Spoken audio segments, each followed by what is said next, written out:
lọ́ba tó bùkún ni, ìrẹ́ lọ́ba tí bùkún ni, ìrẹ́ lọ́ba tí gbà nígbà, ìrẹ́ lọ́ba tí bùkún ni, ìrẹ́ lọ́ba tí gbà nígbà. Ṣẹ́gun ayé fún mi, bàbá ṣẹ́gun èṣù fún mi, bàbá ṣẹ́gun ẹ̀mí yó. Lọ́lọ́ mi dáyọ̀ láyé, ọ̀rọ̀ mi dáyọ̀, olùjà lọ́dọ̀, olùlágbára, dáwà lálẹ́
àwa àtìlé wa pẹ̀lú Nàìjíríà ìlú wa. Jẹ́ kálàáfíà rẹ̀ jọba, àmì bẹ̀bẹ̀ lọ́dọ̀ rẹ̀.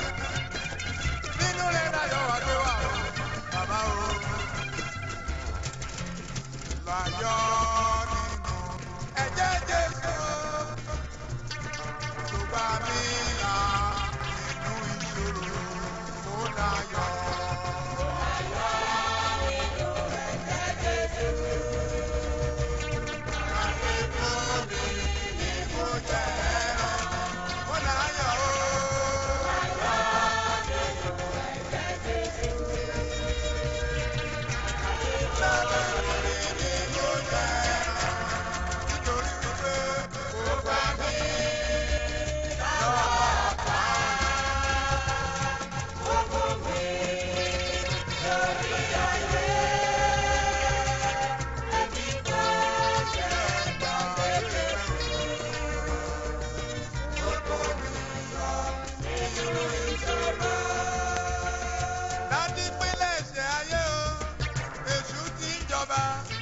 Mo fẹ́ jọba lórí ènìyàn láyé, ló jẹ́ kí Jésù kó wá sáyé o, láti bá èṣù wí fún wa. A dúpẹ́ o, Olú ọ̀run o, Jésù mo ló ń gbógun o, jẹ́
ọ̀pọ̀lọpọ̀ ló wà ó ní ìṣòro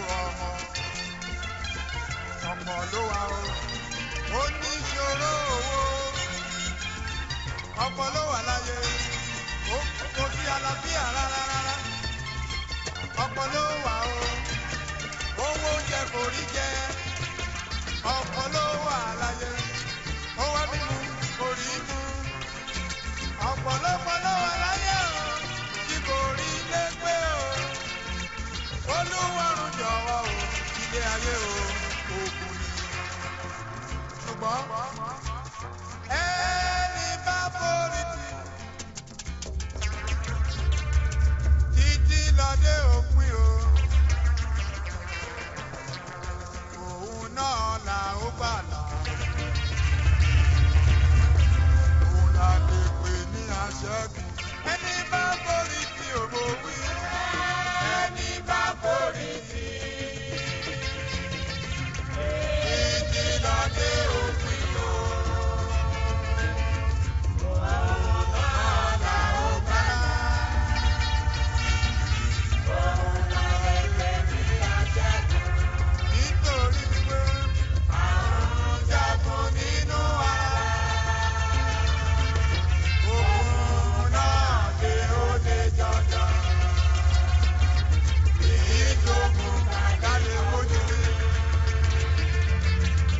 Àrùn bára àtọkàn jagun ni. Ẹni bá jàjà ṣẹ́gun òun là lè pè ní aṣẹ́gun. Ábúráhámù láyé rẹ̀ ó rí ọ̀pọ̀ ìṣòro nígbà tó forí tí ó lè tètè olóyè o. Nígbà Pọ́ọ̀lù ó rí ọ̀pọ̀ ìṣòro nígbà tó forí tí lópin òye o. Nígbà Èlíjà láyé ó rí ọ̀pọ̀ ìṣòro ṣùgbọ́n nígbà tó forí tí ìwé olóyè o. Bí wọn náà bá forí tí ìṣòro rẹ wáyé o, ó dá mi lójú lọ́kùnrin lóbìnrin o, ẹyẹ ẹ̀kọ́ o. Ẹni bá forí tí òbò wí. Ẹni bá forí tí títí lọ́dẹ òpin òun náà là ó gbàgbà, ó dá mi lójú o. Nítorí wípé àrùn jagun nínú ara, òkun náà lè ó lè jọjọ. Kí lókun tá lè fojú rí? Àmúbára àtọkàn jagun ni. Ẹni bá jàjà ṣẹ́gun òun là lè pè ní aṣẹ́gun.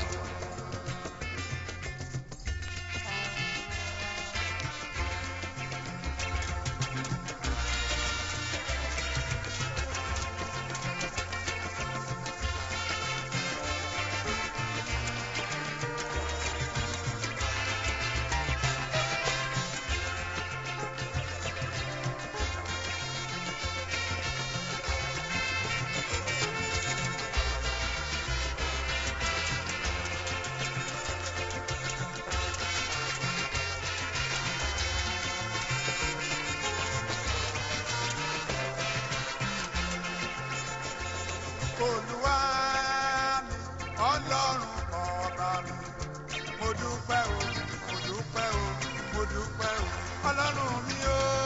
Olúwa mi, Ọlọ́run ọba mi, mo dúpẹ́ o lọ́wọ́ rẹ o. Olúwa mi o. Olúwa mi, Ọlọ́run ọba mi, mo dúpẹ́ o lọ́wọ́ rẹ o. Ìwà mọ́lá tọpẹ́ o, ó jọpẹ́ lọ, à ń bẹ láyé o, à ń bẹ láyé ara wa, ibi kò dé sí wa o, à ń jẹ, à ń mu, à ń ná, à ń lò ó, à wà lálàáfíà ara, àlàáfíà lójú o, lójú ohun gbogbo náà, ẹni bá lálàáfíà lóhun gbogbo. ìyẹn ti dá mi lójúwó àlàáfíà tó péye bàbá o wá fi fún wa yé o bàbá o mo ní Olúwa Ọlọ́run ọba mi mo dúpẹ́ o mo dúpẹ́ o mo dúpẹ́ o ṣé o ṣé. Olúwa mi Ọlọ́run ọba mi mo dúpẹ́ o lọ́wọ́ rẹ o ṣé o. Olúwa mi ò ọba o. Olúwa mi Ọlọ́run ọba mi mo dúpẹ́ o lọ́wọ́ rẹ o ṣé o.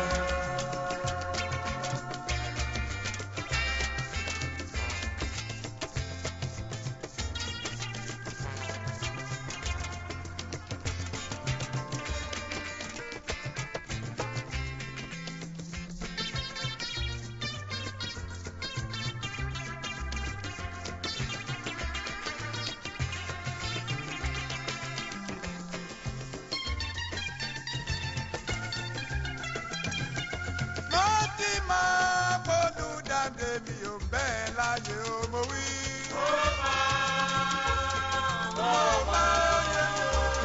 Mo máa bọ́lú dáńdé mi bẹ́ẹ̀ láyé. Mo ní mo máa bọ́lú dáńdé mi ò bẹ́ẹ̀ láyé o.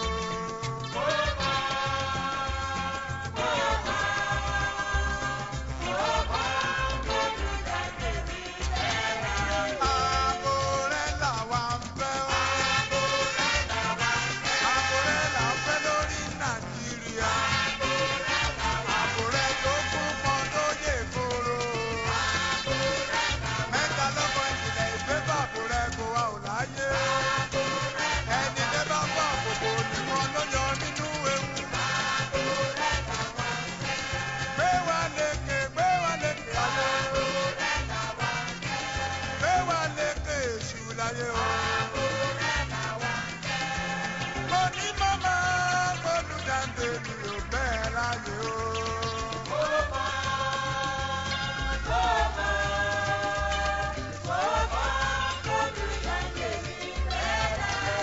Mo ní màmá bálágbára mi ò òkú ó bẹ̀ láyé o.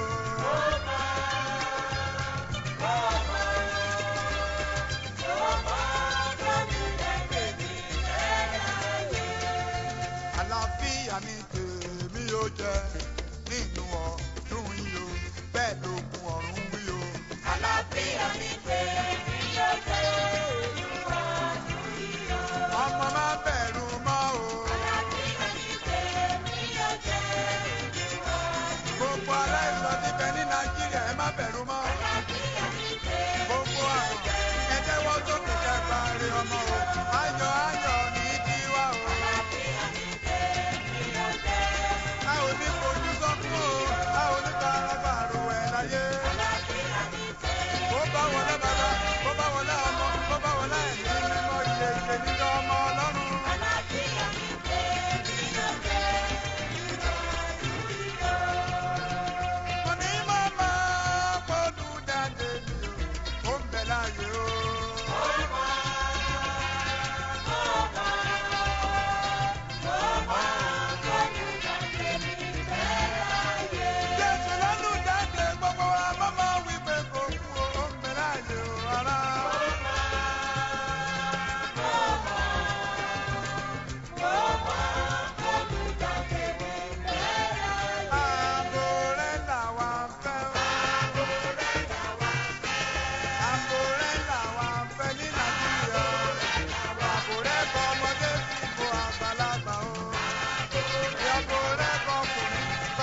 Hallelujah.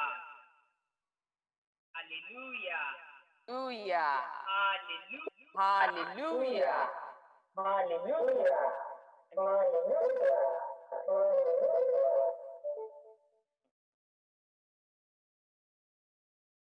Okay. On behalf of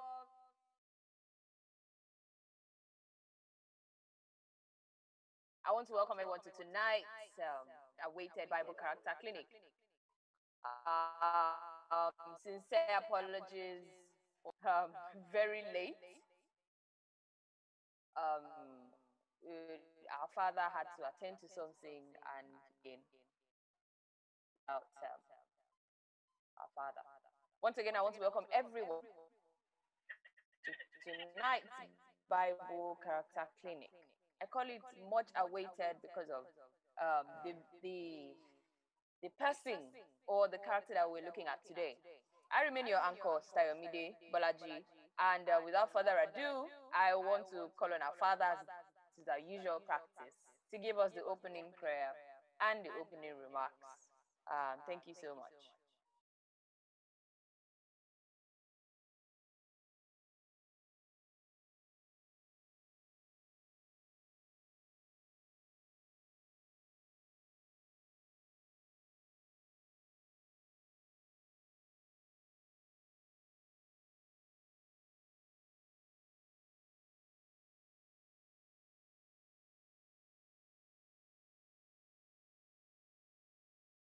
Mo ṣàfọ̀ sí ilé ìrẹ́ tó ṣe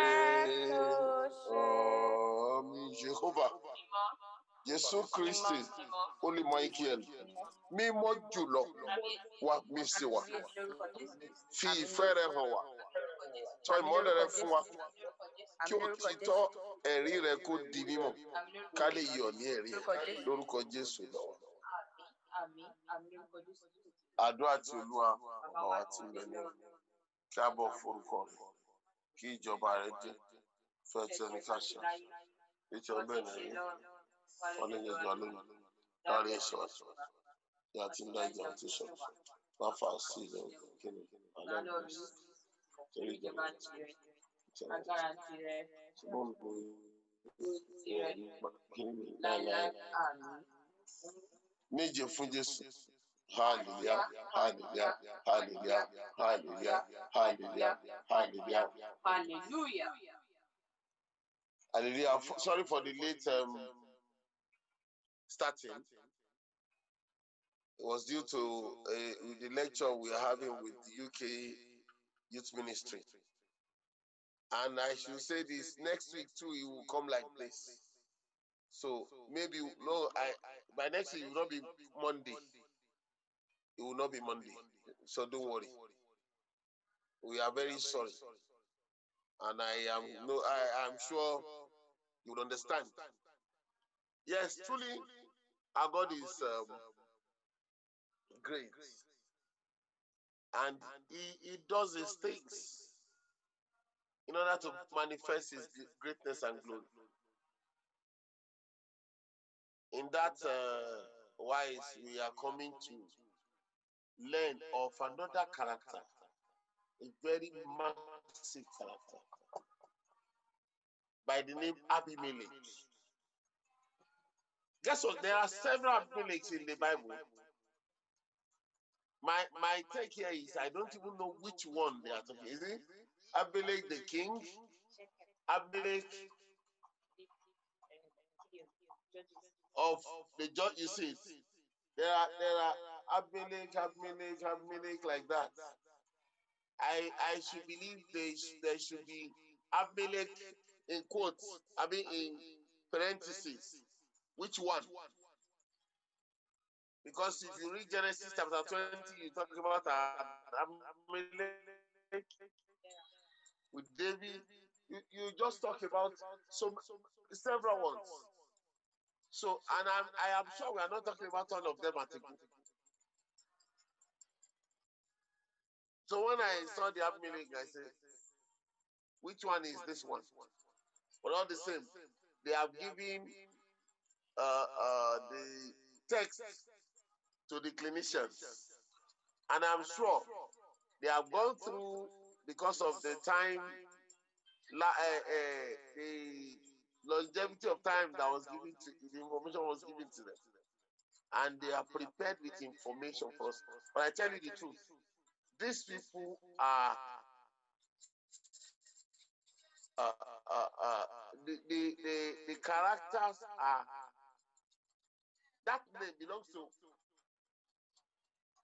very great. And I'm sure by the time they let us into the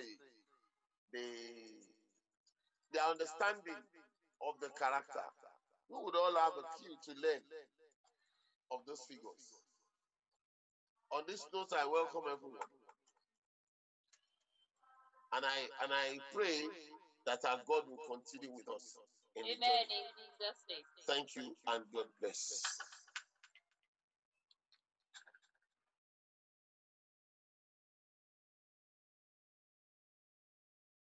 Thank you so much, Baba. Thank you. And once again, we want to apologize for starting rather late. But quickly into the character of today. The character of today that we're studying is Abimelech. Abimelech, as already stated in the notice, is the one from the book of Judges. Abimelech from the book of Judges. Abimelech from the book of Judges. That's the Abimelech that we're discussing today. And today we have two discussants. We have two discussants. Brother Emmanuel Adedokun. Brother Emmanuel Adedokun. Brother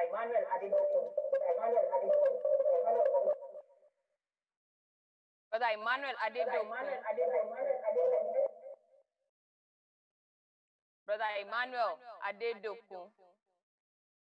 And Sister Oluwadamilola Bolaji, they will be thoroughly and critically analyzing the character of Abimelech. The Abimelech in the book of Judges, chapter 9. And it is a very interesting character, and I hope that we are going to be learning so much from the character today. There is a quote that I myself,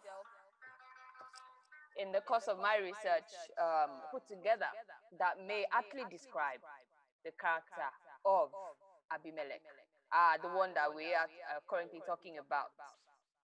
And without further ado, I want to call on Brother Emmanuel Adedokun. Oh, apologies. The character, one of the speakers, apologies. The male speaker for today is Brother Olubenga Shorunke and Sister Oluwadamilola. Brother Olubenga Shorunke. Apologies, not Brother Emmanuel Adedokun. Brother Olubenga Shorunke and Sister Oluwadamilola Bolaji. And the first speaker has asked that the second speaker go first. So without further ado, I'm going to call on Sister Damilola Bolaji.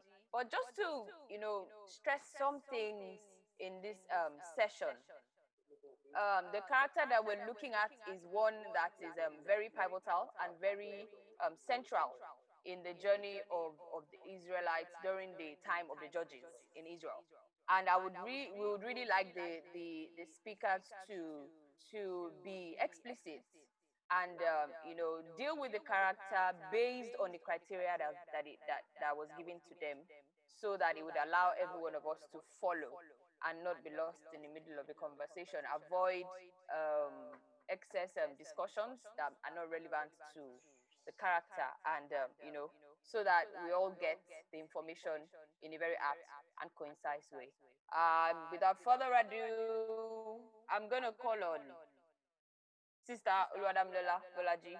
Brother Prophet Benga Shorunke is having slight difficulty with technical issues, but then he'll be back. Sister Oluwadamilola Bolaji, if you're ready, ma, please go ahead. Yes, hallelujah. Don't forget to turn on your video. Everything is coming on very slowly. Thank you. Yeah, hallelujah, hallelujah, hallelujah. I just want to first quickly say, as a disclaimer, that I thoroughly enjoyed reading about Abimelech. It was it was interesting. You know when you're reading something and you can imagine it. But I'm gonna get straight to it. So Abimelech was the son of Gideon or Jerubbaal, aka Gideon, and his name meant that my father is king. And it seemed that by force he wanted that recognition.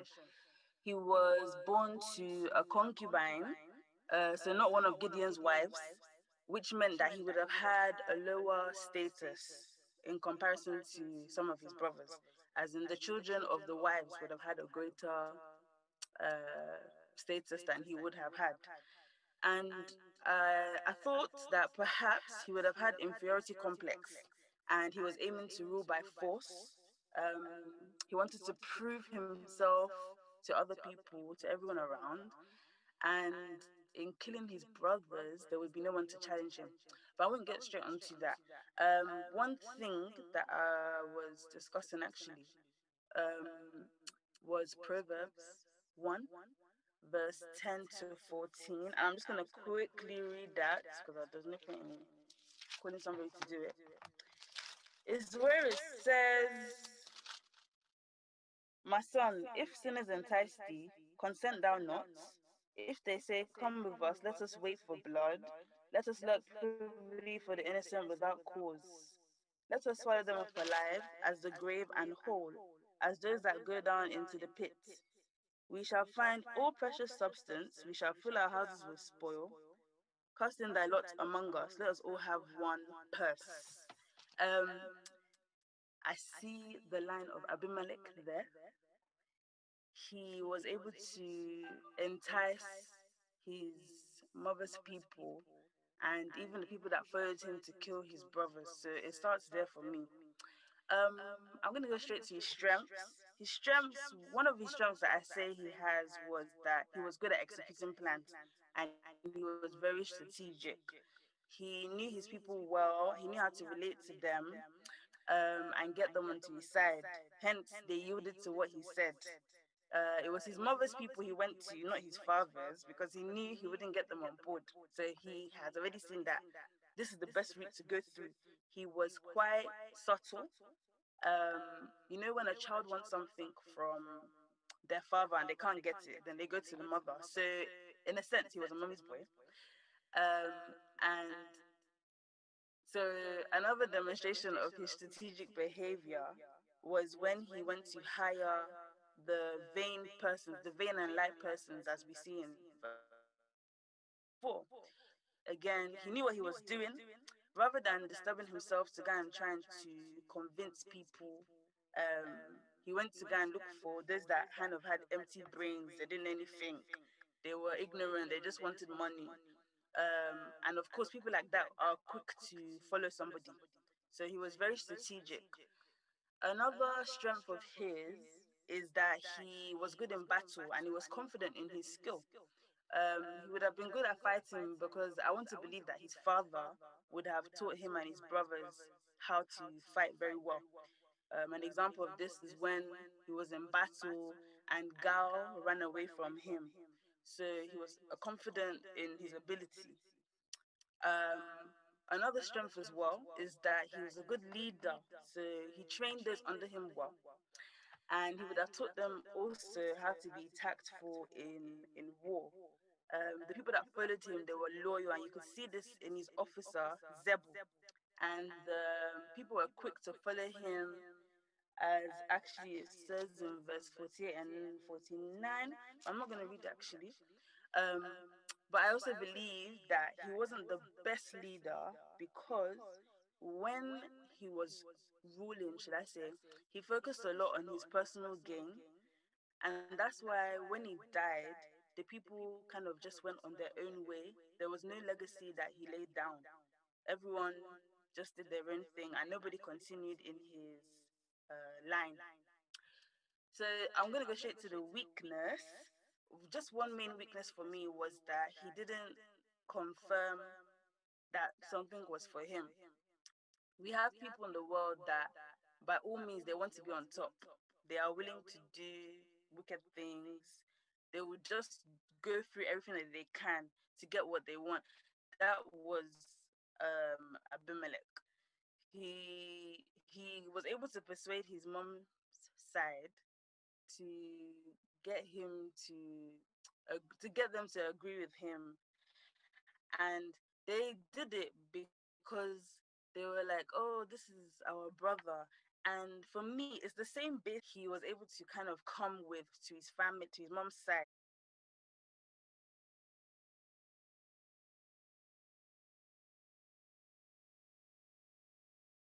He killed them and he built his foundation on blood. So that was a weakness for me. Then his family and social life. For me, he was good in social situations. He knew how to talk, he was free, he was quite persuasive. It means he knew how to relate with people well. He was, should I say, he's interested in people and would build good relationships with them.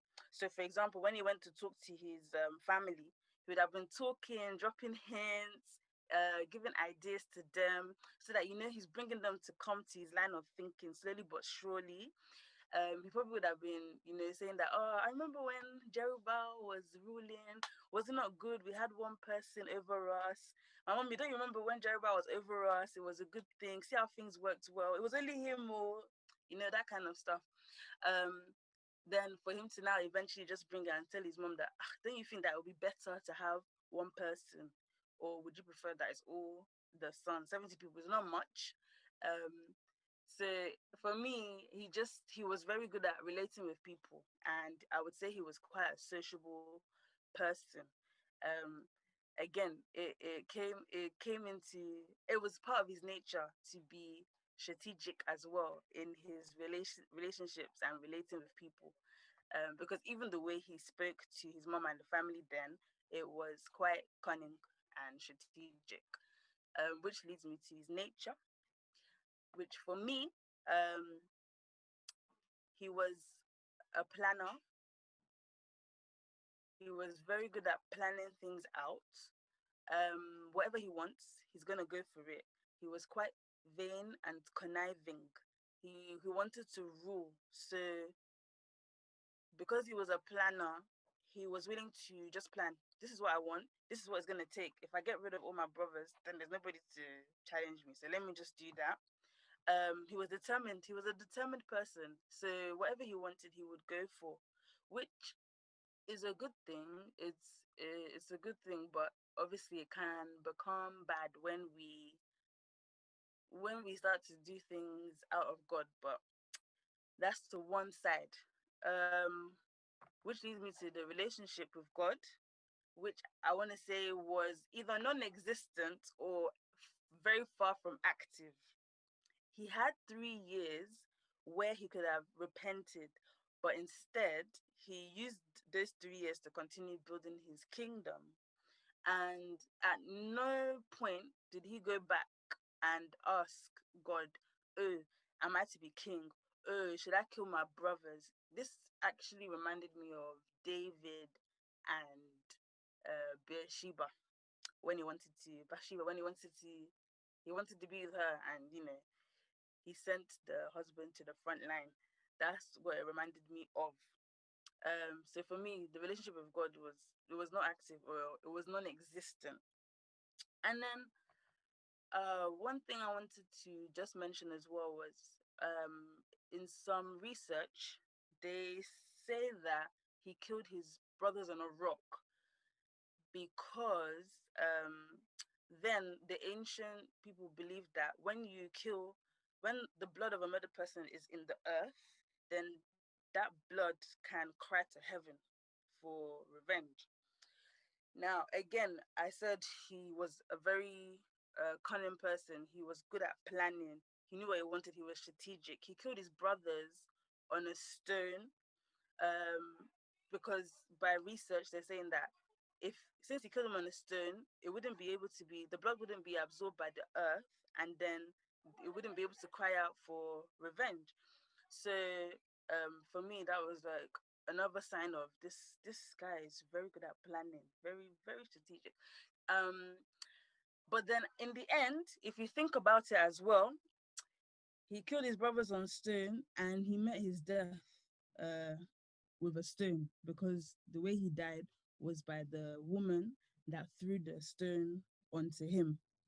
So one major thing that I learned from his story that I just thought I would round it up with was that he reigned for 3 years and then God sent an evil spirit between Abimelech and the men of Shechem. I can't even say it, Shechem. So he was betrayed and cursed. And it's funny because many times, I know for a fact, myself anyway, I will look at people that are not doing things right, or they're doing things in a wicked way, or people will look and they'll say, it looks like the evil people are always succeeding, it looks like they're always doing well. Abimelech did wrong and he ruled for 3 years. And then that's when God decided, okay, I'm going to render him his due. It's about no matter how powerful you are, if you've done wrong, your day of reckoning will come, which reminded me of Ecclesiastes 18:11 to 13 that I will read myself. And it says, because sentence against an evil work is not executed speedily, therefore the heart of the sons of men is fully set in them to do evil. Though a sinner do evil 100 times and his days be prolonged, yet surely I know that it shall be well with them that fear God, which fear before him. But it shall not be well with the wicked, neither shall he prolong his days, which are as a shadow, because he feareth not before God. So that was my own. That's the those are the verses that really made me see the line of Abimelech here. Even in the battle between the men of Shechem and himself, he was still winning in that battle. And you would look and you would say, ah, the bad guy is still winning. But at the end of the day, your power means nothing. God is the ultimate judge, and he died a bad death. And that's where I'm going to end it. Time is fast spent, but that's what I have for today. Thank you.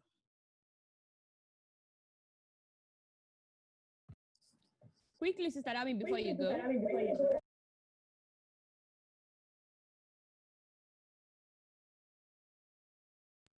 Okay. Quickly, Sister Nami, before you go. Um, I know in the guideline that was sent to you, you know, could you help us just describe in like a sentence, um, the nature, the mentality, and the formation of Abimelech? Mhm. Yes. So the nature, like I said before, is one of a planning slash cunning. Yeah, his nature is a planned one and a cunning one. The mentality, I would say, is someone that's quite determined. Um, so he's relentless. He's not gonna hold back. He wants what he wants is what he's gonna work towards. He wants something, he will by all means get that thing. Um, and then formation, what is he's like he's a skilled person. That's what I want to say. He's a skilled man, and prepared to go to any lengths. That's what I would say. Okay. Would you call that ambition or I just mean, somebody that is determined? Because I believe that there is like there's a line between someone being determined and being um ambitious. when I think of ambitious, I think of someone that's trying to achieve something great, and it's for them, although they might think that it's out of reach. When I look at Abimelech, I know for sure that this he was not meant to be the king, or even if he was, he definitely didn't go. I don't believe he was meant to be king. And the way him aiming to get it, and for him to go through such length, that's not even ambition anymore. This is negative. I don't know if there's a negative word for ambition, but it's not ambition in my opinion.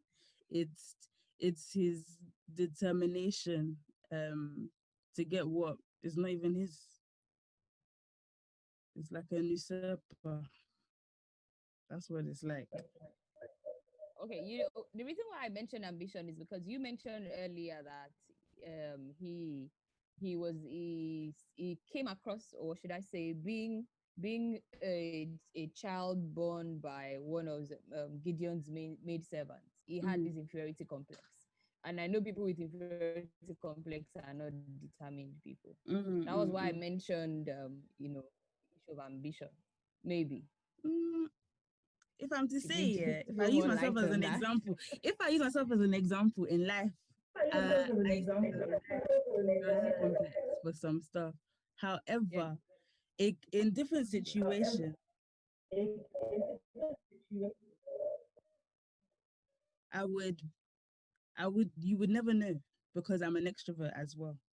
And if I want something, I could be quite loud, I can be open, I could demonstrate a different side to myself, or it could be my inferiority complex that would push me to want to try and go for something that I might someone that would see me in that side might not necessarily think that I could do. They'll be like, isn't this the girl that has less of self esteem or is too shy or something like that? So it could for me it could actually be that he was thinking, I will never be able to become king, or like I have too many brothers, or wow, I'm such a low status. Like, okay, how can I prove that I'm worthy of something? That my name, my father is a king. Let me too. He would might have been feeling down that I don't have that status. I'm not worthy to be called amongst my brothers. However, it's that same thing that could have pushed him to be like, no, I need to make it. I need to become king. If it means I have to kill them, I will kill them.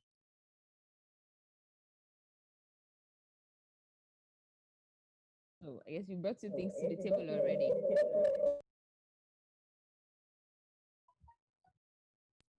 You have brought two things to the table already. Him being determined, and then also might be an extrovert, or him being having some inferiority complex. But I did not hear in the course of your discussion where you told us the meaning of Abimelech's name. Maybe that could help us understand.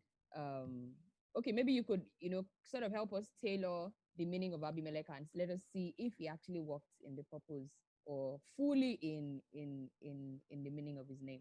Yeah. I said at the beginning, I mentioned that his name means my father is king. And that's why I feel as though by force, he wanted that recognition that I am a son of royalty. So people need to know me as that son of royalty. Can you hear me? Yes, I can. Okay, sorry. Because it froze on my side, my network is a bit bad. But yeah, so that yeah, he's a son of royalty, and so people need to know he needs to get that recognition that I'm a son of royalty, or not that I'm just a small boy. Again, that's why I was saying that I feel that because of the fact that he's born of a concubine and not necessarily the father's official or we know like legal wife, that he would have been thinking in himself that I need to do something so that I can be seen. I don't know. I feel like he just took things to another level. Stay in your lane, stay in your place. If you're meant to be the son, like the son of a wife, then you would have. If you're meant to have that status, you would have had it. But this one that you're looking at yourself, you're comparing yourselves to others around you, or you're comparing yourself to your father, since you said that your father is king. um what do you call you want to follow that line, which is not wrong. I mean, what son would not want to be like their father? It's just that if you go about something the wrong way, then most certainly it's going to end terribly, especially if you take God out of it. You can't try to do something. That's what I've learned from his story. You can't try to get something your own way and without any regard for God and think that there will be success at the end. It can't work. So yeah. That's really it.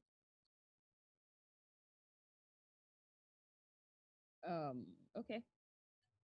Thank you so much, Sister Dami. I'll be bringing both of you back by the time the next speaker is done. Please launch the poll so that we can fill the poll. Help us fill the poll so that we can do this work that we're doing better. The person you just listened to is Sister Oluwadam Lola Bolaji, and the character that we're examining today is Abimelech. Abimelech in the book of Judges, the son of Gideon. If you're just joining us, this is the Bible Character Clinic from True Word in Season and I'm of GTG Bolt. You can follow us on our social media handles, True Word in Season on Facebook, True Word in Season on Instagram, TWI Season on Twitter, and of course, for more videos and information on what we do, www.truewordinseason.com. And we'll go straight into while we fill the poll into the second speaker's analysis, Prophet Olugbenga Shorunke. If you're ready, sir, please go ahead. Hallelujah. Please just confirm if you can hear me, so I'm sure I'm communicating properly. Hello? Can hear you. Okay. Hallelujah.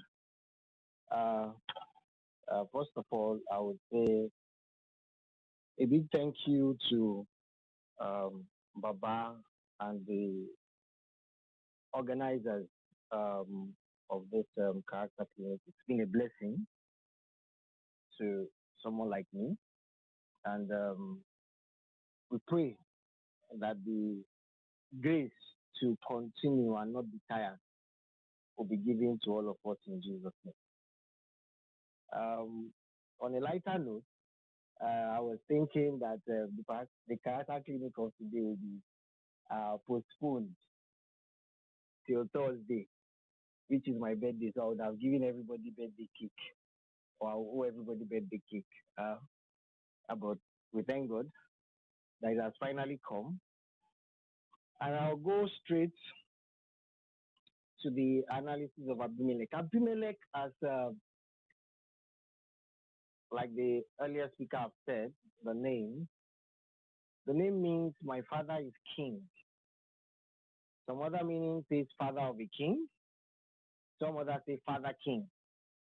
But if from the research, you perceive Abimelech more like a title. It's closer to a title than a name. Reason is just like Pharaoh. People will think the name Pharaoh, but Pharaoh is actually a title, the king of Egypt. Abimelech is closer to a title than his actual true name from research. Now, if you look at, for example, it's just like Baba now. I'm sure there are some people in this group that don't even know Baba's name. It's a possibility. And as it grows, and probably generations to come, even in our notes, when we say Baba said, uh, by the time there's a literature on Baba, the likely thing people will put there is Baba, Baba, Baba Geta, Baba. So this same thing is the same situation with Abimelech. So that being cleared, even though it's a title, we'll still analyze it in the light of a name. But I said I needed to point out that in particular. Now let's look at his family background. Of course, we know is the son of Gideon, Jerubal. He was the son of the concubine of Gideon. And if you look at the culture in Israel, when you are actually the son of a concubine or a maid, you usually have no part in the inheritance of that house. You usually second fiddle to that house. And usually those that are concubines or maid slaves, they are usually not pure Israelites. It's either they are mixed blood or maybe Moab and Israelites. There's a mixture. So there's this discrimination generally to sons of concubines and even their mothers. And if you look at the mother, never really stayed with, was always in Shechem. She lived in Shechem. Now, Shechem was where she was from, but she was a maid. She was actually a maid. So that gave a background, a family background that is a little bit filled with some level of discrimination for Abimelech. So definitely his upbringing was an upbringing of being second fiddle to the 70 sons of Gideon. And generally in a society where you have people who discriminate against some certain children, they grow up with either they decide to resign to being just a normal person and they take life, or they say to themselves, I will not take this. I will make sure I get myself off this kind of yoke. So Abimelech's case was similar. He was someone that was very sociable. He in his family, you could see it from Judges 1. He could go to his mother's house. He was more sociable in his mother's house because he felt freer in that company than his father's house. Even though he related with his father's house, and there's not much details on his full relation with his father's wife, or you could his father's house, but you could see that his relation with his mother's house was more like I'm in my family. And this is the same situation for quite a couple of people in their upbringing. So that's his family background, and this gave birth to his ideology. The family setting gave birth to his ideology. A lot of us, when we, the house we come from and the environment we find ourselves, many at times form the ideology we take in life. So his ideology was so simple. It was just self-driven. I will make something for my life. I cannot remain. I cannot remain being treated like this. So that gave birth to his his person of being a schemer. He began to scheme. Now, if you look at his nature, the nature of Abimelech, Abimelech is more of a sanguine, a very easygoing person. And if we look at Judges, um, chapter 9, if we read from verse 14, let me just, so that it's short, from verse 14.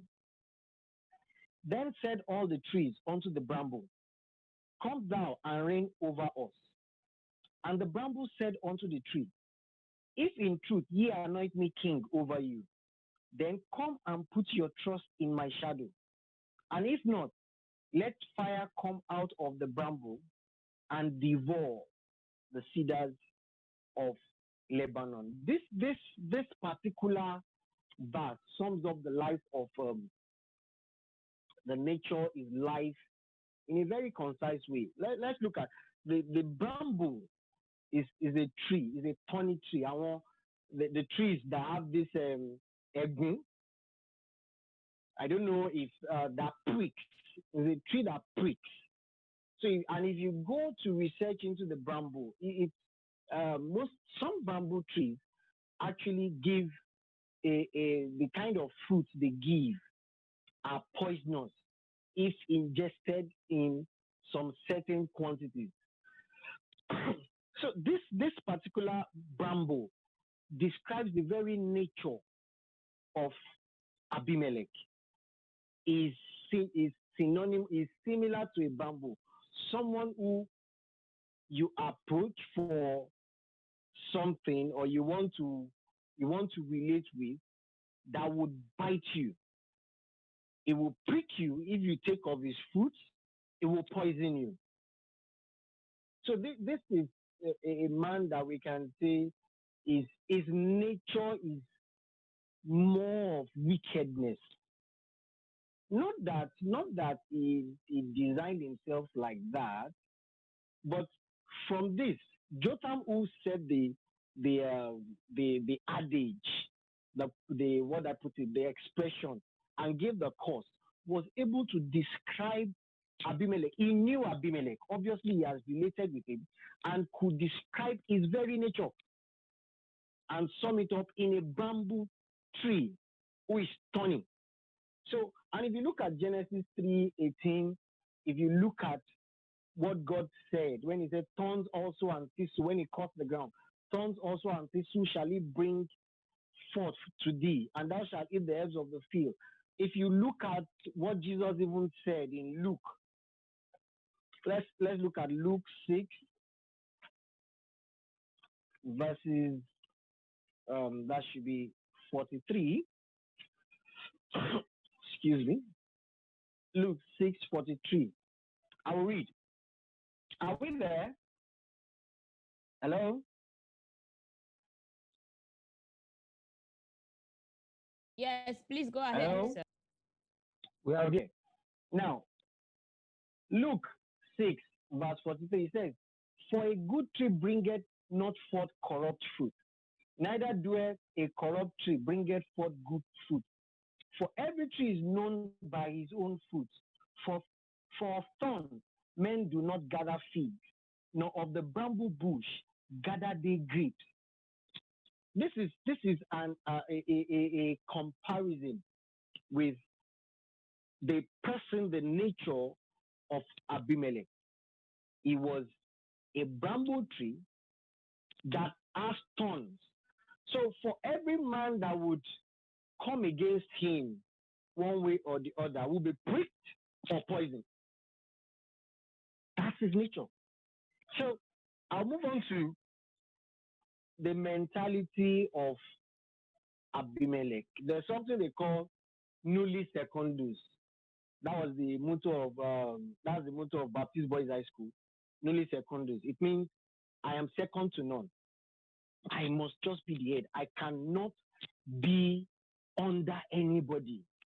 There are many of us generally. We naturally, a man is not really comfortable serving naturally. But when a man does not learn to be under authority, that man would go in a mentality that would become ambitious, self ambition. His mentality is good. I will be second to none. It's wonderful. I would always be first. Even Deuteronomy 20 it says we will be the head and not the tail. Now it's a good mentality. However, as we move on, we'll see his mentality was channeled in the wrong way, was self-driven. Now let's look at his formation as a person. Usually the formation of a man at times comes from it can be hereditary, it can be inheritance, it can be environmental. Now, if you look at Abimelech and you compare him, excuse me, to the sons of Gideon, he's a very courageous man. He fears no one. He's the type that is ready to put his life on the line for that goal he set. Is just a courageous person. In fact, Abimelech is the most similar among all the sons to Gideon. The angel already greeted Gideon. This is a mighty man of valor. Abimelech is courageous and therefore is a brave man. A very brave man, not fearing anything. However, you could see that based on that, he also had other things like he hated competition. It's not enough for you to say, I'll be second to none. When you say, I'm second to none, I want to be the head, there is competition. You must welcome competition. He was not the type that wanted competition. He wanted me and no other else. No other potential enemy that will stand up. It's just like Herod. Herod too, when Jesus, he heard that Jesus was born, he was restless. He was a king.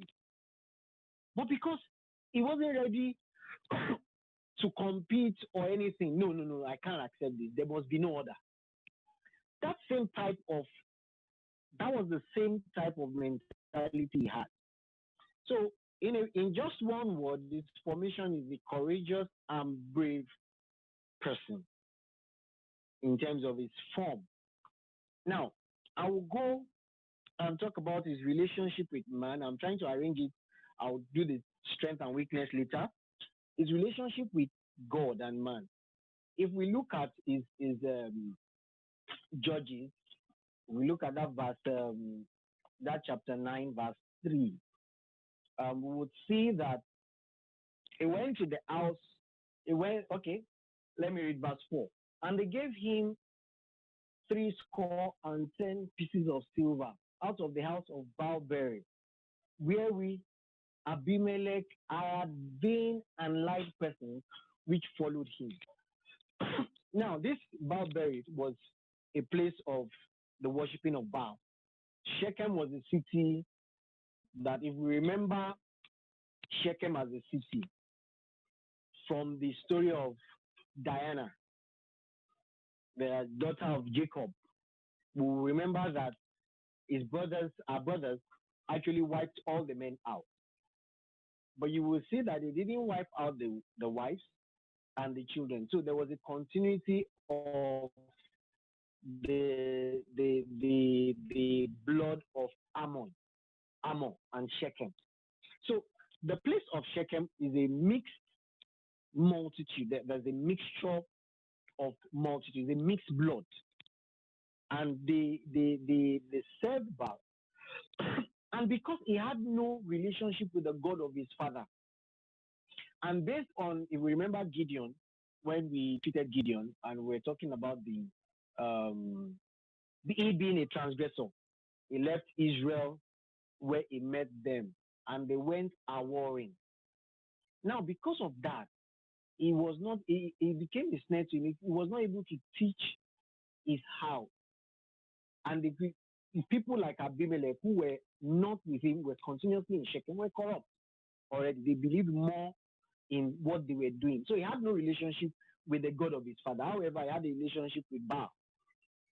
And he could relate with his people because there was a synergy between them. Now, his relationship with man as a person, being a sociable person, Abimelech could relate very well with all men.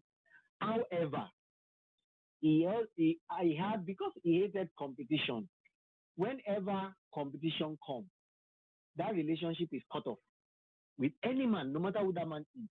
He was not a man given to sentiment when it comes to his goal, his ambition, his objective. He was not a man given to sentiment.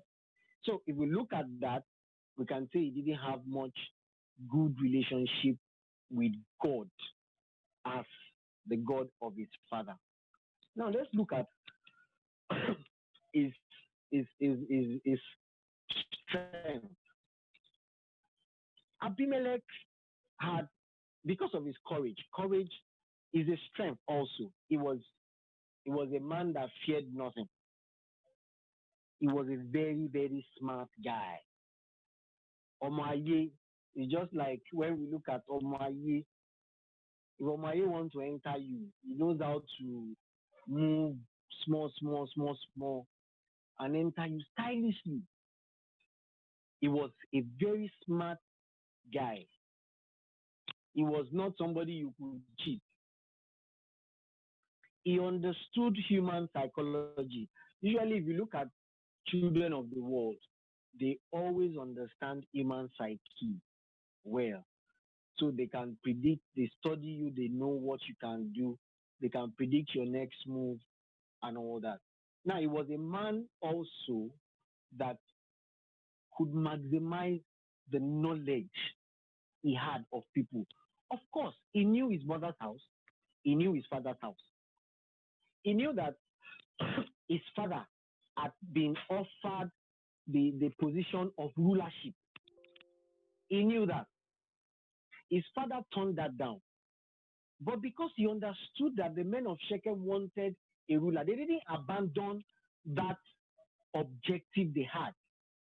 So as soon as Gideon was gone and died, because Gideon was a judge then, because they had respect for Gideon to a large extent, and there was nobody to come and challenge Gideon and say, "Come, I'll have somebody that will rule." No, because he knew that when my father is gone in Inima Joba now, just like his name, Inima Joba, I must be the one. It can't be the 70 son that he has. He had sized up the whole place, understood. He could gather the knowledge of the environment, of the people. He was a man given to knowledge, understanding his environment. It's somebody that could use his environment to his advantage. He was a go-getter. He was a war strategist. If you look at Gideon, when he was fighting at a point, he divided his company into three. And if you look at Abimelech, also did the same thing. He could strategize. He could look for solutions to overcome the enemy, the obstacles he had. He was a strategist, and he knew he had people like Zebul who could spy on the town for him to give him information. So it's a typical. It's just like the endofeshe coup. When you use coup to enter a place, you make sure you have spies everywhere because you enter through coup. No, anybody can try and fala and try to get you, and by that he had spies. So he was a strategist and he was very smart.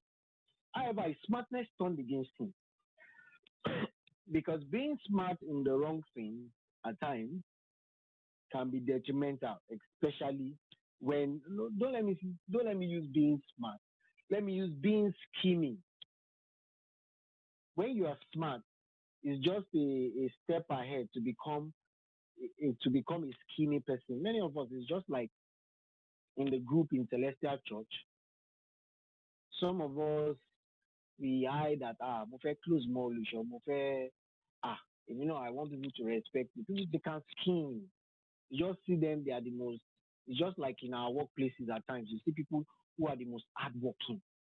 They've strategized, they've studied that environment, and they felt, I want to be the next GM. Kinimole, what can I do? They scheme based on self-driven ambition. So let's move on to his weakness. Abimelech was one of his weaknesses. He was unforgiving. He does not forgive. And this is unforgiving nature spelled his doom. Even after overcoming Gar and destroying the city, let's put the cost of Jotham aside. Let's assume the cost was just there. But there was something to power it, like is it Proverbs that said the cost costless will not come. There will be a reason for the cost. And that thing would have been embedded in that person's makeup. It's either his makeup, his character, something he will display that will make that cost, that will power that cost. So he was a very unforgiving person. And this was one of the things that powered his downfall. He was cunning. And if we look at Proverbs 23, 6 to 8, when he was talking about the man with the evil eye and all that, it was a man given to cunningness. So that's why I said, though he was smart, but he added con. Or how would I explain this? He added, so he became cunning and used his smartness in things that were more cunning. Yes, being cunning at times can be positive in certain situations, however. But his cunning nature was one of the things that drives him, and that was what made him. He could he could manipulate people. He was a smart guy. I manipulate and tell them this what they want to hear to get his own ambition on the move. Like I said earlier, he hated competition. He was not a man that liked to compete, and he killed all the sons of Gideon, his brothers. A man who is given to competition would not be interested in killing. He wants to show that while you are alive, I will rule and there's nothing you can do about it. That's competition. That's knowing and having confidence in who you are. Even though he was, and that's where his inferiority complex came from. A lot of people who are inferior, when they see some certain people in their clique, they are confident. But outside their clique or outside their comfort zone, they become inferior.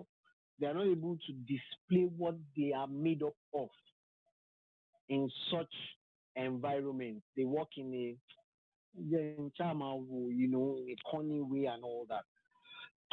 So that you can see, he was a man driven with ambition, self ambition. Now I put it as a weakness. When any man is ambitious or any ambition that is outside of the counsel and purpose of God becomes a weakness. It should actually be a strength. People who are goal getters, people who can say, we have a project, let's move and get this thing done. But no, his ambition was self driven. And because of his mentality that I am second to none, he never tolerated any competition, even from within. He didn't consider anybody's house, he didn't consider anybody's allies. Then he was a proud person. Any man, if you look at Proverbs 13, it talks about, I think that's 13:10. Only by pride cometh contention. Wherever, when we begin to contend, it's just like, for example, sometimes we argue on things that maybe there's an issue on ground as a group or in church, things that we could solve in a simple manner. We begin to contend, meaning, and all that. And we don't know when we become contentious to the point that there is pride in us. When you could actually look at the situation and say, no, look at it in wisdom and bring out the wisdom in that thing. No, you begin to contend. Though you are contending with the world, yes. But his contention here, it showed pride. He contended with his father's house and made sure he killed them. So it was it was not a competition, but a contention. Now, if we look at, now some of us may say, okay, First Samuel 22, where he was saying they were the people that came to David were in debt, and everyone that was discontented, and they gathered themselves, discontented, not contention. They were not content. He was not a contented person. Abimelech was not contented. Now, it's not wrong to be discontented, but in his own case, it became a weakness. Because why? Is being discontented, contentment was discontented, was not channeled out of love or anything. It was just self-driven. This is what I want, and nothing else matters. Some of us are like that. Some of us are like that. People who are not, we are not given to be contented in certain things. And our discontentment, we don't channel it in the right way. We have goals for ourselves, self-driven ambition that we never handed over to God and say, God, this is what I have for a goal and all that. Let this thing move. So that is one. They say my time is up, but please give me 5-10 minutes, please. He was a betrayer. He was greedy for personal gain, and he troubled his house. Proverbs 11, was it 29? I say, whoever troubles his house will inherit the wind. Hence his end, the way he ended. Now let's look at his mentality, the relating into tent and field. He was a man of the field. He was simply a man of the field. Though there are some people in the tent that the tent is supposed to be is a spiritual place actually, where things that are not of God cannot come in. But in this case, there are people who are in the physical, just like in Celestial Church and in churches we have today. We have people who are there. So if you think everybody is your brother, well, you might be beside an Abimelech. So even at times in the very church we have and we relate like that, there are people who are Abimelech who consider everything they are doing in the field. And if you are not a man of the field to recognize who is not of the tent, then you may end up like the sons of Gideon. Because how would a single man, 70 sons, and they were the son of Gideon, the man of valor, therefore they must have been trained, and he was slaying them on a rock, one after the other, with the people he took. So how come it was only Jotham that could escape? So he was a man of the field. I would hang here because my time is up. Thank you. Hallelujah. Over to you, Mommy Uncle.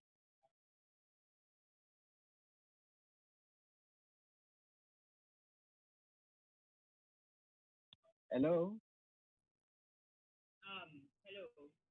Thank you. Thank you. Can you hear me? Thank you. Thank you for your I can. submission.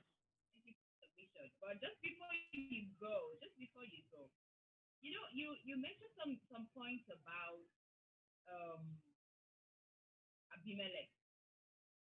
That when you put them together, it's hard to maybe should I say form a peace because if you follow the story right from the beginning, Yeah. if you look at the lines and the steps and the chain of events, seems like there was no way Abimelech was going to escape falling, regardless of whatever good characters that he had.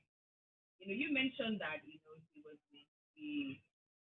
didn't have any relationship with God.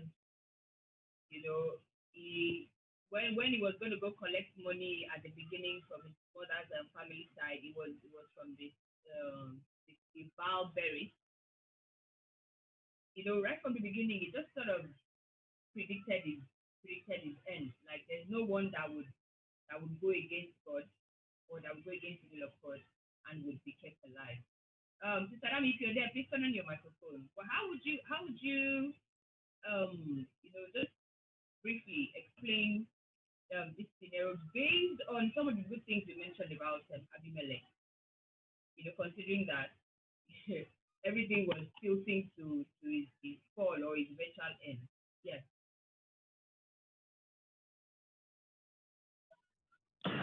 Thank you, ma'am.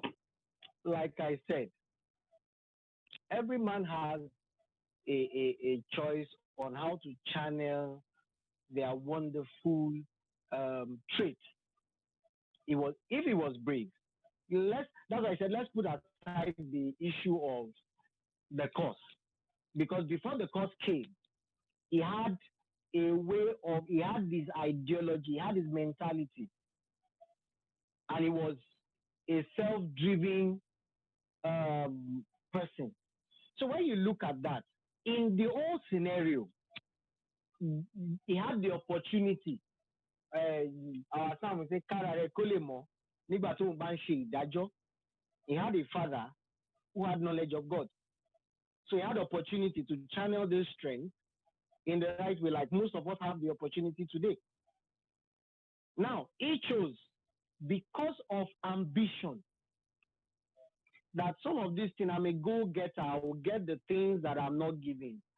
My father decided not to rule, but I will remove the ancient landmark and follow my own way. Many of us do the same thing today in a subtle way without realizing. And he never called himself to order until that cost, until he did the very deed of being against his father. And anyone that troubles his father's house will inherit the wind. So there was, from that point, it was summed up. Thank you. Thank you, Thank sister. you. Go ahead.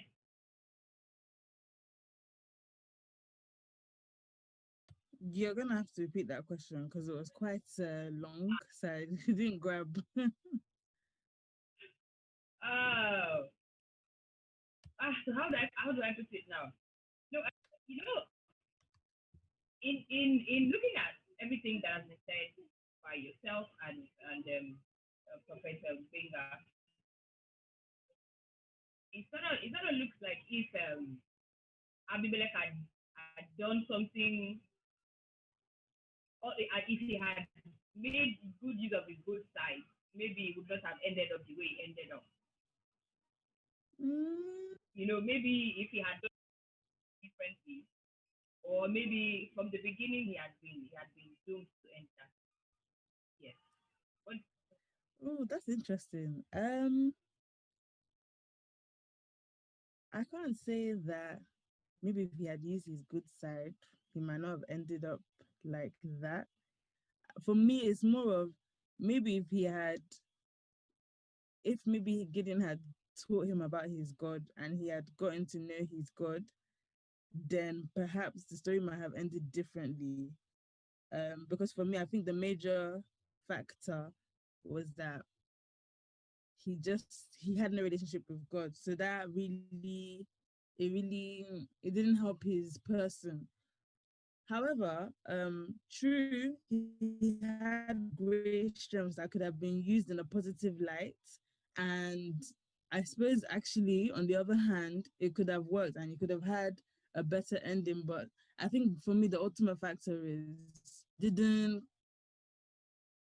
confirm anything from God. If he had those great strengths and still continued um without God, I think his end would still have been the same because he was it would have ended up going back to the negative side again.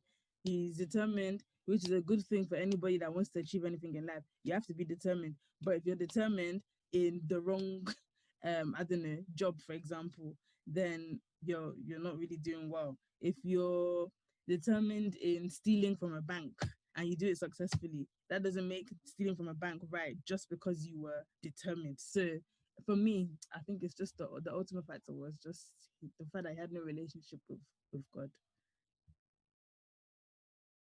Thank you so much. So quickly, I would ask a question about Jotham because I kept hearing, I kept hearing Prophet Benga mentioning about the curse that he placed, on Abimelech. Um, I don't know. The Bible did not record that was a curse because I remember that in that verse it said, "He told this to Jotham. He went and stood in the top of the Mount Gerizim and lifted up his voice and cried and said unto them." So I really do not see that as a curse. Like I said earlier, you mentioned that he was wicked. He had his self ambition. Yes, he was determined. And so many other things. Do not think that's who he is, and he has to end up that way. So if I get you right, you're looking at the whole the analysis of that course. Let's look. If we look at that Judges 9, verse 15, he said, "And the bramble said unto the tree, If in truth ye anoint me king over you, then come and put your trust in my shadow. And if not, let fire come out of the bramble and devour the cedars of Lebanon." If you look at the story, Gal stirred up the children of the citizens of Shechem against Abimelech. It means in truth, they have not anointed him king.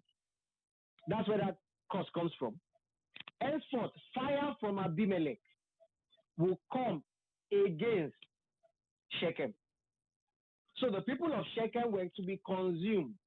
Now, the funny thing is this.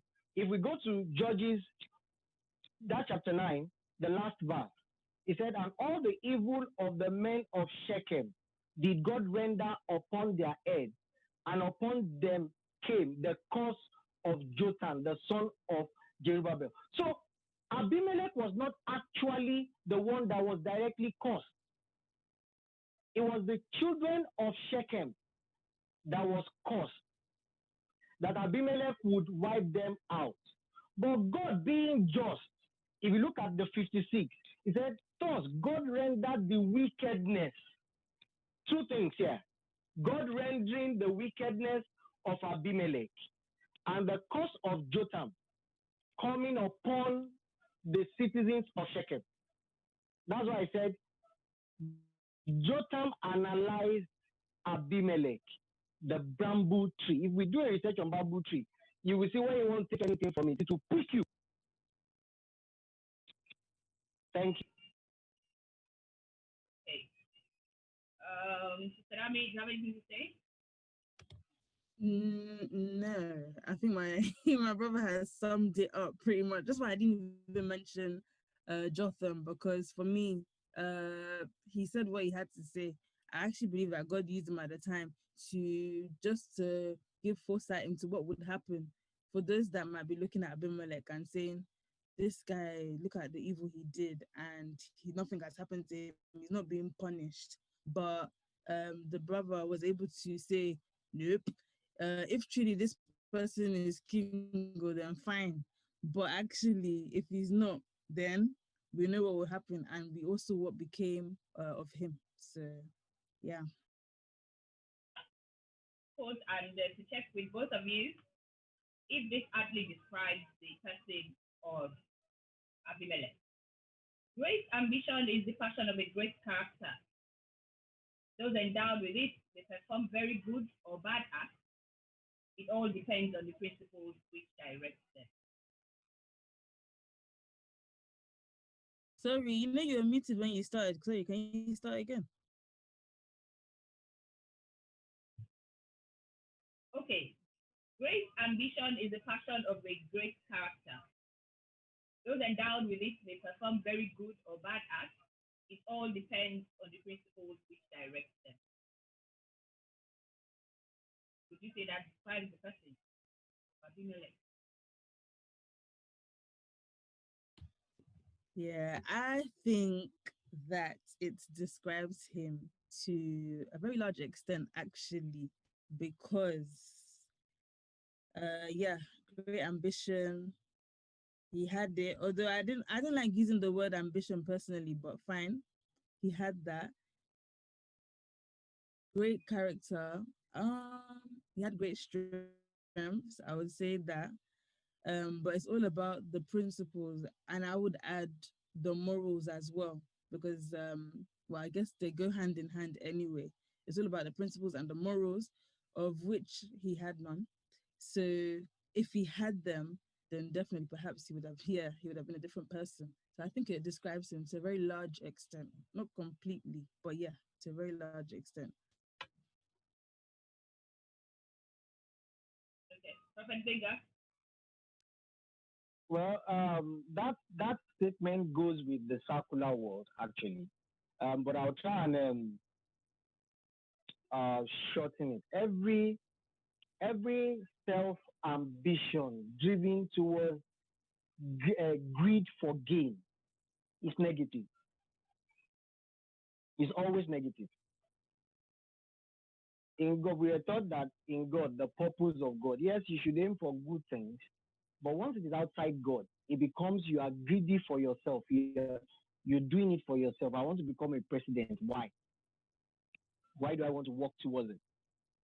I need my family to be rich. We need that to now. Very comfortable. So the direction. So that in the circular world is correct, but in God, one must be careful. Okay, but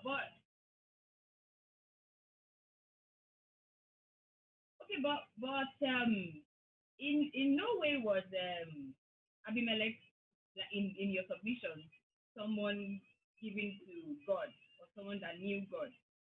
So how would he have channeled, or how would his ambition have been channeled to God or something close to God or something of God outside, the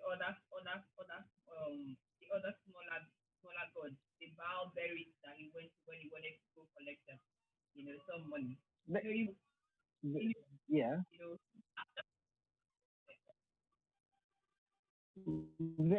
there are people in this world that they don't worship God, they don't know God, but they invent good things that are beneficial to human beings. Just simple human thinking because he was greedy for gain. That's why I said self-driven ambition. When you are ambitious and it's not self-driven, like for my gain, then it can be channeled positively. Even if that person is not in God, just naturally, that man is given to know good and evil, and he decides, I want to channel this thing for the good of some people. That is the way I say it. okay. Mr. Dami,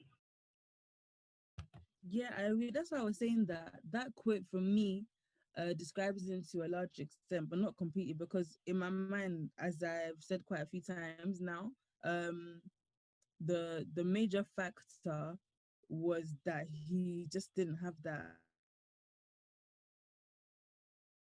confirmation, or let me just say he just didn't have that relationship with God. If he did, then he would have better morals, he would have principles of a higher standard, and so would not, perhaps anyway, wouldn't have embarked on the journey that he did, of killing his brothers, or before that, hiring uh, funny people, vain and light persons, and before that, having to go and persuade the family. For me, as I'll keep saying, the major factor is no relationship with God. So one last question. Please, if you have comments and questions, this is time to begin to share and also to put it on the chat. And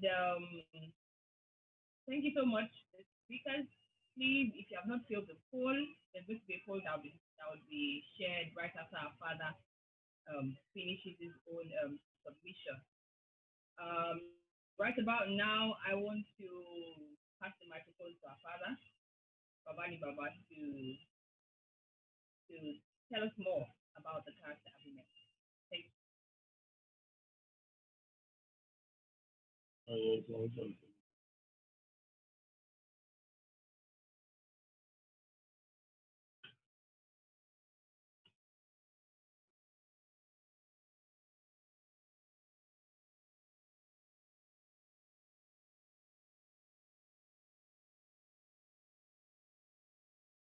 Hallelujah. Hallelujah.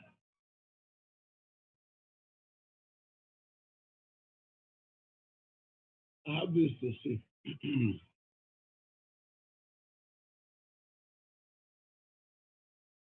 see, in the bid to talk elaborately, you talk out of point.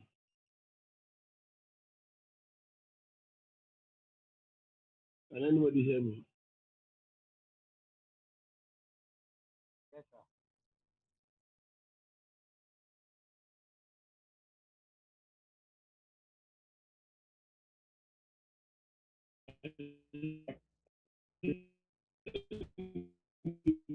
Bid to talk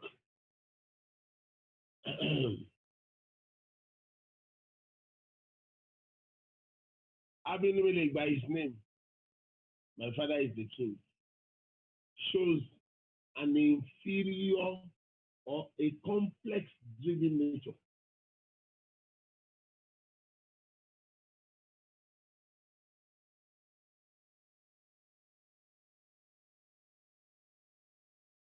My father is you lose the the mannerism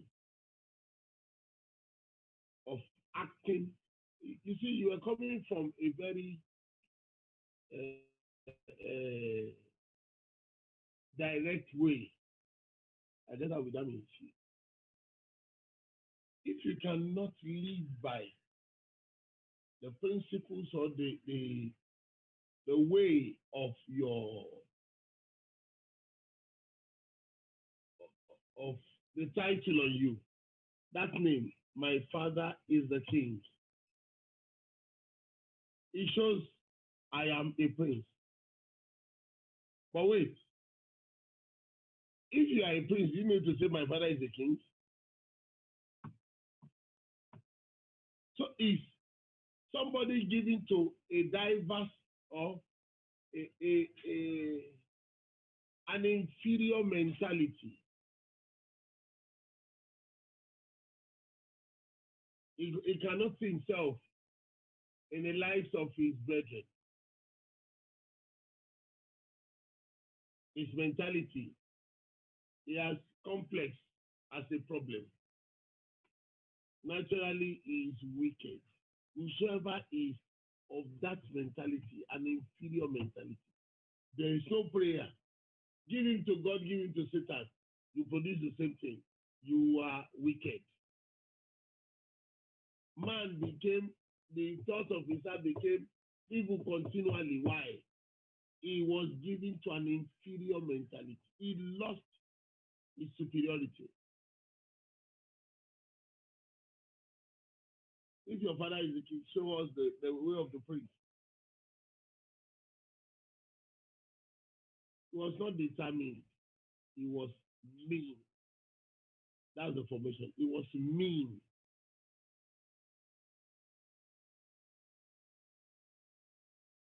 When you come to wickedness, you become mean. You want to, what at all means, by all means, at all cost, you want to do what you want to do. Abimelech. Oh gosh. A set of people that would not live by the nature of their name, but who want to be entitled. People who are not really in their work, but feel entitled to the tributes.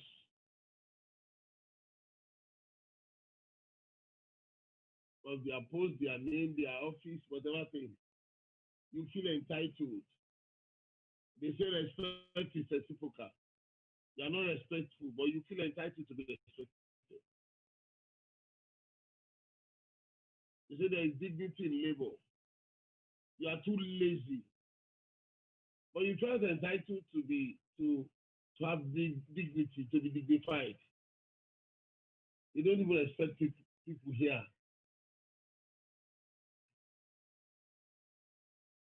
What you are supposed to do according to order, you went and read, and you feel entitled to be. You want to compel or impose yourself against people's mind. That's political. That's what Abimelech is. That's the nature. A lot of your political people are not, they are useless to the post, but they feel entitled to be honored. That's why they have to get amnesty, immunity, so that they can walk amongst you and do as if they are your maker. You see, a man that feels an Abimelech is a one that felt entitled. So it's not Eve. As one of the princes, my father is the king. That's a claim. They live by claim.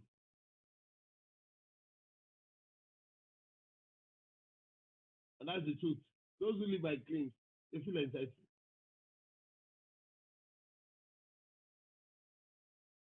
When you live truly, you live by a true mentality.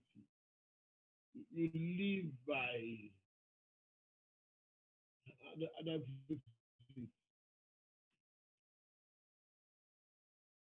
you live in the consciousness of who you are. When you live in the consciousness of who you are able to do all things and attain all things. Things will keep following your method. Imagine the Bible says all things work together for good to them who love God, who are the called according to purpose. Living in the consciousness of who they are. They will walk in purpose. But whosoever will live in an inferior mentality will live out of purpose, and then they feel it. Whoever is living out of purpose feel entitled. Is that somebody called me Demola, and I'm like, don't you know people are calling me Baba? I'll be a fool. He shows me no outside. He shows me a fool. Live according to the purpose for which you came. You don't need to tell me, do you know I am the leader of this group? Live like a leader.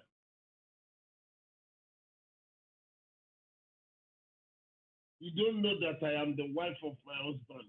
Live as one, let's see. Like your husband say, do you know I'm the head of this house? He say, he's an idiot. He said, Jesus, are you the one that is to come on? He said, go and tell John what you see. The blind see, the lame walk. He didn't say, are you the one that is to come, or we should expect another? I am the one that is to come. That's the mentality. Go tell him what you see. So if you are not obvious in your living, if you cannot put out the lines to your person, it's a show you are an inferior person in your mentality.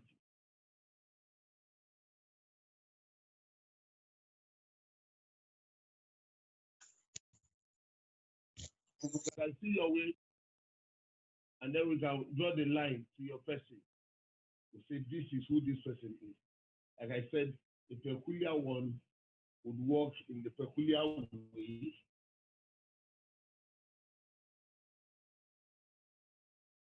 You see, the time is just when I just sat down. In fact, I dislike the anchor, the clinicians. I was just looking at everybody. When there is a need for you to pinpoint something, put in the nail on that thing.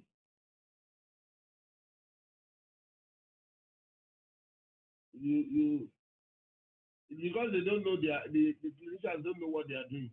This also, if you go to the theater in this mindset, you keep people in the operation.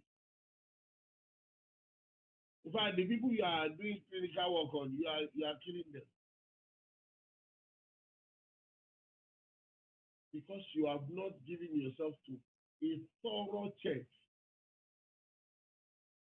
to learn. Okay, this is, you see, before you do clinical operation, you would have gone through the scan, gone through the x-rays, gone through all the things you need to get through and see what you need to see and know what you need to know. You know the points thoroughly. You will not go and sew the artery to the vein so that the blood is coming from this one is passing blood to the heart, and this one is taking blood, and then you put the lines dry.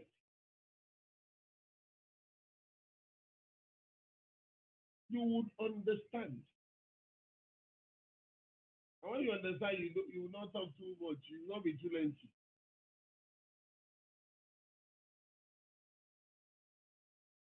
In the operations, just if you have ever seen operations before, have you ever seen an operation that takes 3 hours? They do the anesthesia, they give the anesthesia, what is that thing? And then they do their dissection, take that thing out, sew, and then they are done. In 1 hour, they are done. because they know the things they want to do.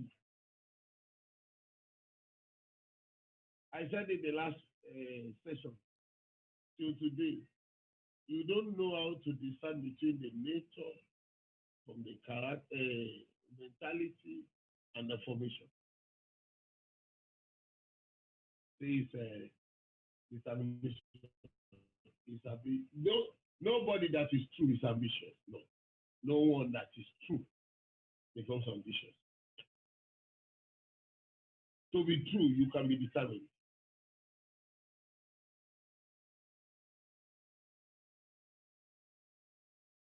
On the opposite side, ambition is for those who are on the wrong side.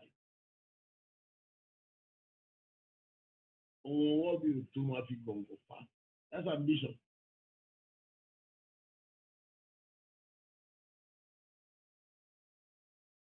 When you labor to be rich, when you start to get what is not yours, but you felt is yours.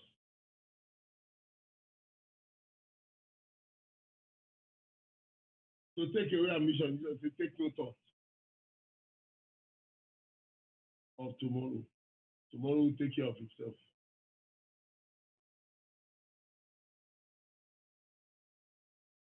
You see, when your session is not charging, you likely will bring out something that is grounded. You don't need too much talking. You only need to give a section.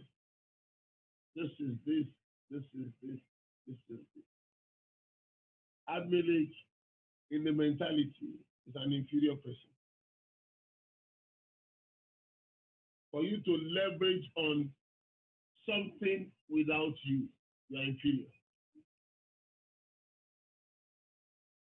My father is the king. So who am I? It's gradually saying, don't you know I'm the prince? So that there will be no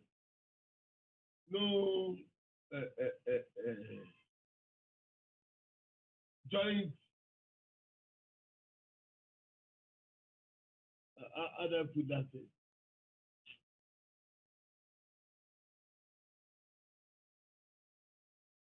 He will not be complimented. He will not be a colleague of some people. He wants to be alone, to be acknowledged alone. So he took it upon himself to self-acclaim, I am the only prince. You see, and what do I have to show? If I'll kill my brother, but God saved one. You see, I cannot be one of the princes whosoever long or labor to be all alone in anything. I am alone. I'm the only. If you take thoughts like that, you will get wicked.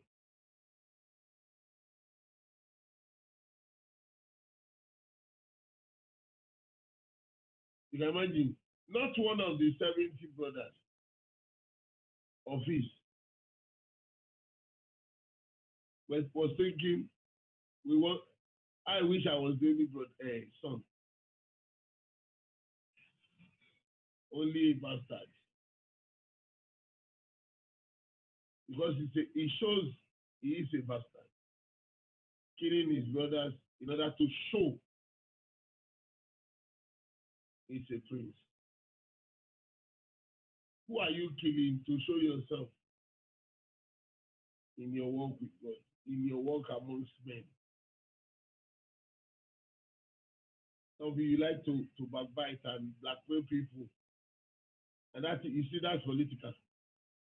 So that you can be known. You just talk. So that they show you, wow, That person knows the secret of, whereas you know next to nothing. Let's check ourselves. The time is fast spent. Even if we begin at 10, this Abimelech, he had so deep content, but I can't even talk too much. Because if I give you and you, up until today, you don't know the difference between the nature, the character, the formation, the weakness, the strength in what you read, in what you see. You put my mind in error of saying, I'm sure my people can understand this.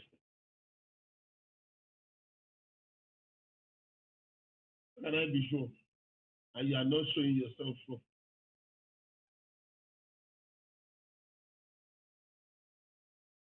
What was his strength? He could ski. That's why he knew how to connect his mother's family and not his father's family. That was his strength. He knew how to drive them, scheme and drive them to himself in order to perfect his odious work.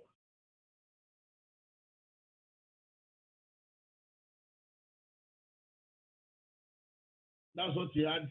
He had the agitation in. His agility is calculative. So evasive, it's so calculative. If I kill these people, they say, come and be ulama. They say, hey, you want me to be like that? And that is what Jotham took against it. And against the city. He said, you called, because he's one of his mother is part of you. So you slew my brothers. Don't worry. This is the story. He talked about 3 or 4 trees. Bamboo, olive, vine, and what's that? Fig tree.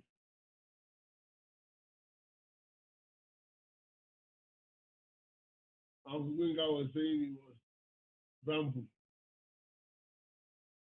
Maybe I will be the fig then and the other will be olive. I don't know.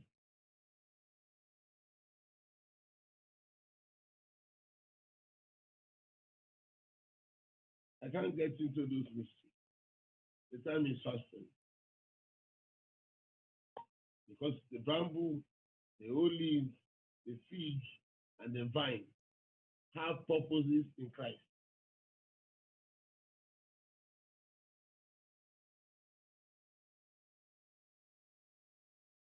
Don't worry, we will not be able to talk about it. We'll get there someday. But I need a session where those clinicians will be able to discern in precision, concisely, aptly. This is the this is the this is the this.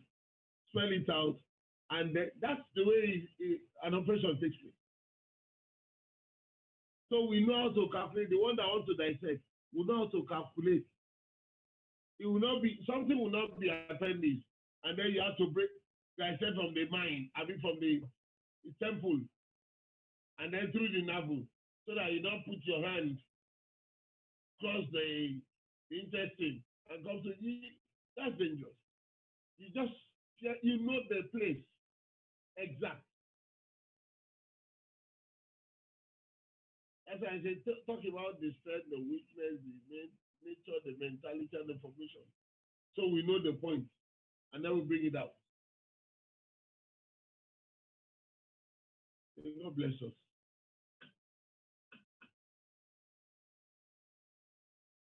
I don't talk too much. Thank you.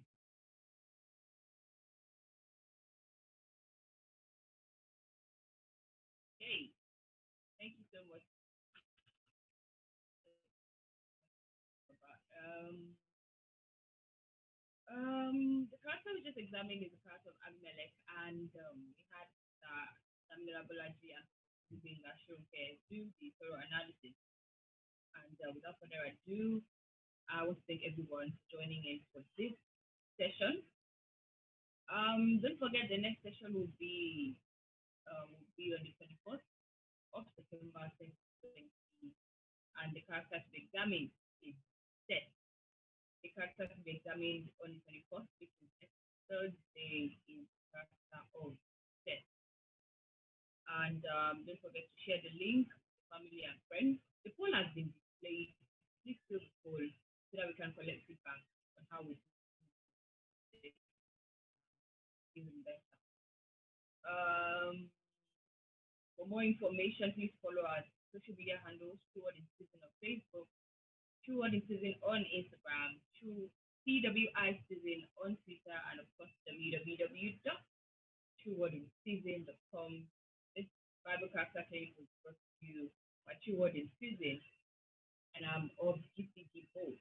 I really am for Bolaji, and I want to once again invite our father to give us a closing prayer, and we'll close again. Thank you so much.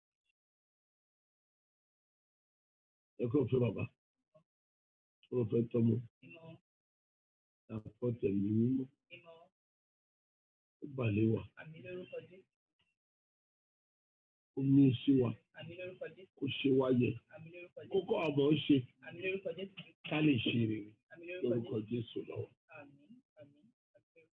Méje. Hallelujah, hallelujah, hallelujah, hallelujah, hallelujah, hallelujah, hallelujah. Thank you all so much. Good night. And God bless. Hallelujah.